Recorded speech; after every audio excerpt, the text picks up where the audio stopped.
Hi, Catherine here again. Um, I wanted to give some thoughts on Skate America.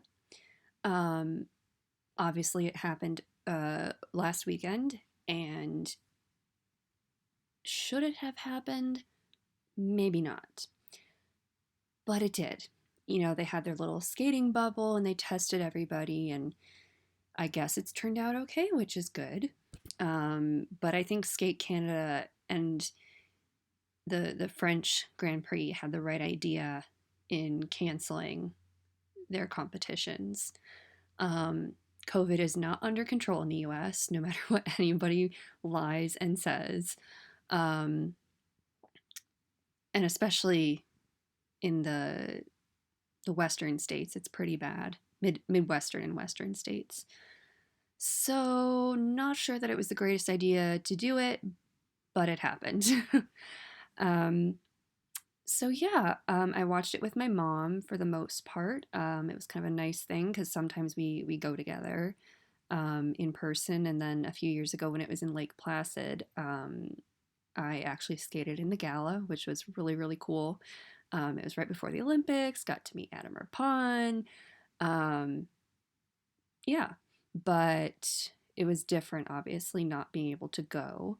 Um, but it was nice to just get to sit and relax and not be cold. So yeah, I've got some thoughts on what went down. Um, I am super happy that Mariah won. I think she's well past due for a big competition win. I thought it was pretty funny how she kind of only had one dress for the two programs. I'm not sure which one it was for, um, or at least intended to be for, or if it was a conscious decision to uh, use one dress for both programs. And it was funny. My mom was like, "That's something you designed, Catherine," and I was like, "I can see it. I can see it." Um, Brady Tennell still really doesn't do anything for me in terms of, telling a story through her skating. Technically, she's brilliant, obviously. Um, but I still can't quite, get enthralled by her performances. Audrey Shin was a really refreshing, nice surprise. Um, my mom and I loved her short program. Um, Good for Karen for, still, skating at such a high level while going to school full time. Like that's, at an Ivy League, Cornell's an Ivy League, right? Um, that's pretty baller. So good for her. Um, yeah, and then I mean the other skaters, I do like them all for the most part, but they obviously had some issues with their programs. Gracie, oh my God, poor Gracie. Um, you could obviously tell she was nervous, and I feel for her so much because I also deal with really bad mental health issues. And competing with mental health issues is so difficult, especially if you're at that level. Like, I couldn't even imagine going through what she's going through and still competing at that level. Um, I mean, obviously, she's capable of all of these skills. It's just nerves, anxiety, getting in your head, um, confidence, not having it the moment that you need it. Um, but I mean, she's working hard and she's doing what she can. So I applaud her for that. I will say I liked her long program dress better than the short program dress. I'm not a fan of like the two-piece look. Um, and I think another skater, I can't remember if it was Paige Rydberg or Amber Glenn, another one had a two-piece look. I'm just, not a fan of it. Okay, so that was the ladies or women, however you want to term them. And then for the men, I mean, Nathan Chen is just amazing. And it's got to be hard going into a competition knowing that, like, basically you're going to win it. And so you don't have to work hard and have that pressure, because that can make you perform at a higher level when you have that pressure. Um, I mean, obviously there were some mistakes in the free program, but I mean, he's looking really sharp. Um, I love, love, love the choreography for all of his programs. It just, oh, Shaylin Bourne, you are a genius. Um, I was blessed to share the ice with her one time, and she's just amazing. Um, Yay for Keegan, the only Canadian who is on the Grand Prix circuit. Like, that's so exciting, that he got a medal, and that he kind of carried all of Team Canada with him in that bronze medal win. Um, yeah, he's just so charming and sweet, and I'm very happy that he's, getting something good out of this whole predicament. Um, let's see who else. Who else? I don't really have any more comments about the men. They were kind of for me this time around. Yeah. So we'll move on to the pairs. Alexa and Brandon. Whoa. Uh, they could definitely be contenders for tops in the world within the next season or so, even this season. Um, Not sure I'm super happy how the pairing came about. Um, I mean, obviously, I don't know what went on behind closed doors, but anytime a pair switcheroo happens, I feel like someone, obviously, in the old partnership gets hurt. So I'm not a big fan of it. Um, but I know that, partnerships don't always work out. But I mean, like, they look amazing so far. So good for them. Um, I love Jessica Callalang and Brian Johnson. Um, they are skaters that really draw you into their program, and that is so hard to do with pair skating, especially. Um, so I'm excited to see what this next season brings for them, and hopefully they'll be on the Olympic team. I'm hoping that we can get a few pairs to go. I feel like Audrey Liu and Misha Mitrofanov were a little overscored. And Ashley Kane Gribble and Timothy Leduc were a little underscored. So I feel like their situation should be flipped, and Ashley and Timothy should have won the bronze medal. But I'm also not a judge. So who's to say?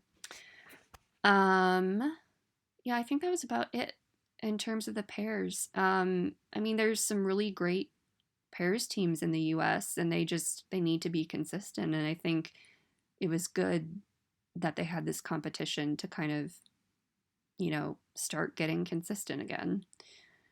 And then for ice dance, I adore this event so much because, I mean, there's so much emotion in ice dance, and like, as someone who loves theater and acting, and visual storytelling and dance, like, it's just a great event. And I think all of these teams were kind of at the top of their own personal game. Obviously they're not all at the same level skill wise, but they all performed to the best of their abilities, which was really nice to see. Obviously, Madison and Zachary, like, I have to root for them because Madison is from the same area that I'm from in Ohio. So, yeah, Um, I don't necessarily like their short program or the rhythm dance. I keep saying short program, it's rhythm dance. I mean, I'm not a huge fan of burlesque, but they did it very well. And I like how the Hallelujah program is going. Apparently, Scott Moyer helped them with it, and I think it's showing. And so I can't wait to see that program grow. However, my favorites for the entire event were Caitlin and Jean-Luc. Their free dance. Oh my God, I was just transported. Like, it was ethereal. It made you feel things. Um, it was just, it was magic. And I think that program is a really good fit for them. Also, I love her dress. Like, it was like almost, it looked like blood on a white dress, but also it didn't. And it was kind of like spooky and ethereal, which is appropriate for October. Um, but yeah, no, I really, really liked their program. I feel like they've grown so much since they started training in Montreal. And then my favorite rhythm dance came from Caroline Green and Michael Parsons. Um, Again, another new-ish team. Um, but yeah, no, it gelled, and the choreography was so delicate and smart. And the costuming choices were great. That was one thing my mom and I talked a lot about.